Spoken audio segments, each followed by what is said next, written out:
नमस्कार, मैं राजेंद्र शारदा बाल निकेतन मारवाड़ मोरवा। पिछले वीडियो में हमने हिंदी प्रथम का एक अध्याय पढ़ा था।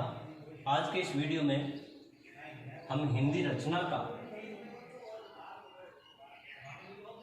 अध्याय 5 सर्वनाम का अध्ययन करेंगे। सबसे पहले इस नाम को देखकर हमें इसके बारे में कुछ अनुमान लगाना है। सर्वनाम शब्द दो शब्दों से मिलकर के बना है।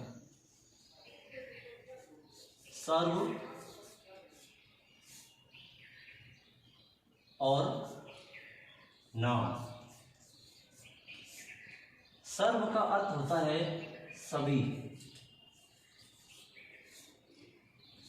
और नाम यानी नाम, किसी भी वस्तु का, व्यक्ति, स्थान आदि का नाम।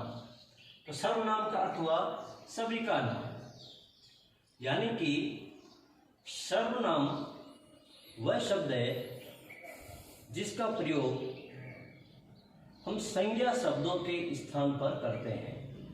पिछली कक्षा में हमने संज्ञा का अध्ययन किया था। हमने पढ़ा था कि किसी भी व्यक्ति, वस्तु, स्थान, गुण, दशा या अवस्था के नाम को संज्ञा कहते हैं। ये हमने पिछली कक्षा में पढ़ा था। अब उन संज्ञा स्थानों के, संज्ञा पदों के स्थान पर वाक्य रचना करते समय हम सर्वनाम शब्द का प्रयोग करते हैं। जैसे एक उदाहरण लेते हैं कि राम विद्यालय जाता है।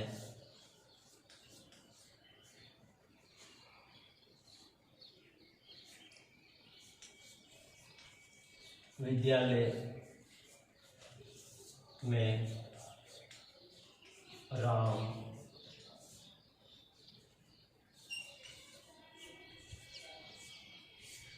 पढ़ाई करता है।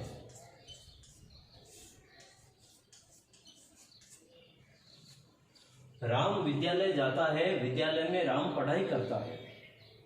ये एक, अब इसी वाक्य को हम सर्वनाम शब्दों का प्रयोग करते हुए पुनः लिखते हैं। अब पहले हम ये देखते हैं कि इस वाक्य में राम आया है और इसी वाक्य में राम आया है। आगे इसमें विद्यालय आया है, इसमें भी विद्यालय शब्द आया है। अब राम और विद्यालय शब्द बार बार आता है। इसे हमारे हिंदी में पुनरावृत्ति दोष कहा जाता है। ये पढ़ने में या सुनने में कुछ अटपटा सा लगता है, अच्छा नहीं लगता है। इसलिए वाक्य की सुंदरता को बनाने के लिए और वाक्यों में पुनरुक्ति दोष को मिटाने के लिए हम सर्वनाम शब्द का प्रयोग करते हैं। देखिए किस प्रकार से। राम विद्यालय जाता है, इसी वाक्य को मैं पुनः लिखता हूं। राम विद्यालय जाता है। अब आगे देखिए, अब यहां पर विद्यालय शब्द आया है।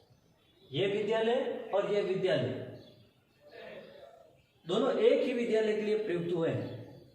अब विद्यालय शब्द को बार बार प्रयोग नहीं करके इस विद्यालय के लिए हम इसका सर्वनाम शब्द का प्रयोग करके आगे लिखेंगे। राम विद्यालय जाता है, विद्यालय में इसके स्थान पर हम यह लिख सकते हैं कि वहां पर यानी विद्यालय, वहां पर राम। अब इस राम शब्द को भी पुनरुक्ति दोष मिटाने के लिए हम राम शब्द के लिए भी इसकी जगह सर्वनाम शब्द का प्रयोग करते हैं। वहाँ पर वह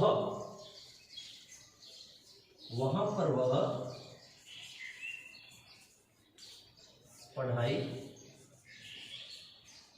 करता है। राम विद्यालय जाता है, वहाँ पर वह पढ़ाई करता है।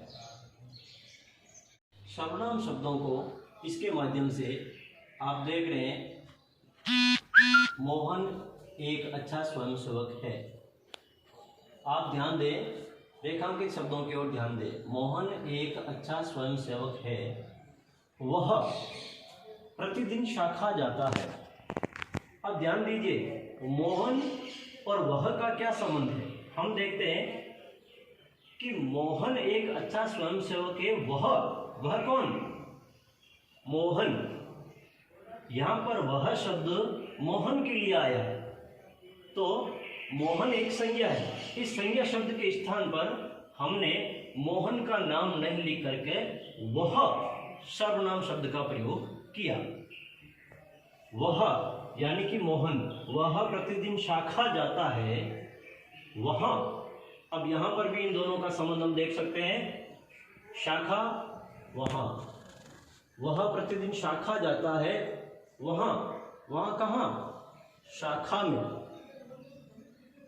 वहाँ अर्थात शाखा में वह कौन? मोहन अन्य स्वयंसेवकों के साथ विभिन्न खेल खेलता है। वे भी, अब यहाँ पर जो वे शब्द आया है, वे सर्वनाम, वो किसके लिए आया है? स्वयंसेवकों के लिए। वे भी अर्थात स्वयंसेवक भी प्रतिदिन संग स्थान आते हैं। यह उनका, यहाँ पर यह किसके लिए आया है? यह आया है संग स्थान के लिए। यह यानी कि संग स्थान उनका, किनका? स्वयंसेवकों का साधना स्थल है। शाखा से लौटकर मोहन फल खाता है। ये कौन? फल संज्ञा के लिए ये सर्वनाम का प्रयोग हुआ है। फल खाता है, ये शरीर को स्वस्थ और शक्तिशाली बनाते हैं। अर्थात फल शरीर को स्वस्थ और शक्तिशाली बनाते हैं। तो इस प्रकार से हमने इसके माध्यम से हमने ये जाना है कि संज्ञा शब्दों के स्थान पर सर्वनाम शब्दों का प्रयोग किस प्रकार से किया जाता है। अब हम कुछ प्रश्नों के माध्यम से इनका संबंध समझेंगे। संज्ञा और सर्वनाम शब्दों का संबंध हम समझेंगे। जैसे देखिए, पहला प्रश्न है, वह पद किसके लिए आया है? अब इस प्रश्न को समझने के लिए मैं आपको बता देता हूं कि पद शब्द को ही पद कहते हैं।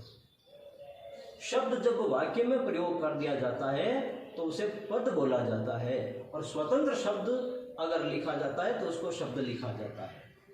वह पद यानी कि यहाँ पर जो वह शब्द आया है, वह पद किसके लिए आया है? तो हमने देखा था कि वह शब्द, वह जो कि एक सर्वनाम शब्द है, मोहन के लिए आया है। तो हम लिखेंगे मोहन के लिए। अगला प्रश्न, वहाँ शब्द किसके लिए आया है? यहाँ पर वहाँ शब्द है, वहाँ वह अन्य स्वयंसेवकों के साथ विभिन्न खेल खेलता है। वहाँ हमने जाना कि वहाँ कहाँ? वहाँ किसके लिए आया? शाखा के लिए। तो हम देखते हैं कि वहाँ शब्द आया है शाखा के लिए।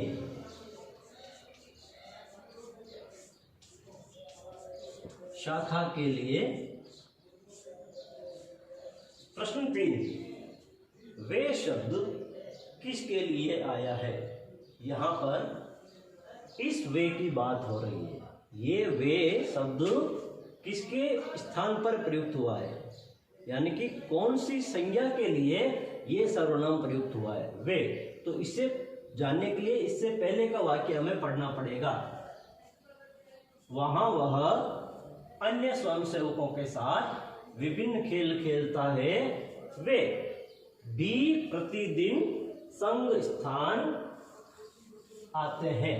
वे भी अर्थात स्वयंसेवक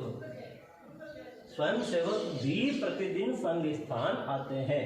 तो वे शब्द स्वयंसेवकों के लिए प्रयुक्त हुआ है।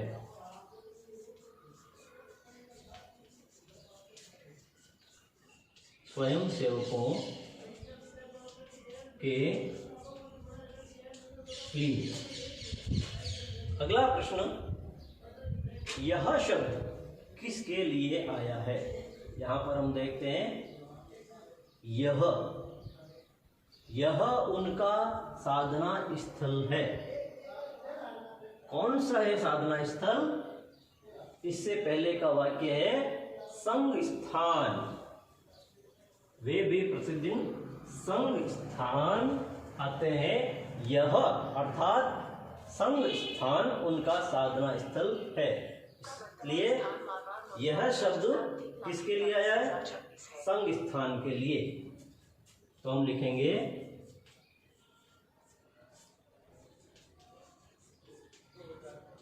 संग स्थान के लिए। अगला प्रश्न है, उनका शब्द किसके लिए आया है? यहां हम देखते हैं इस वाक्य में यह उनका साधना स्थल है। उनका किनका? स्वयं सेवकों का, क्योंकि इस वाक्य से पूर्व स्वयं सेवकों की बात हो रही है। इसलिए हम कह सकते हैं स्वयं सेवकों के लिए उनका शब्द प्रयोग में आया है। तो हम कहते हैं स्वयं सेवकों के लिए।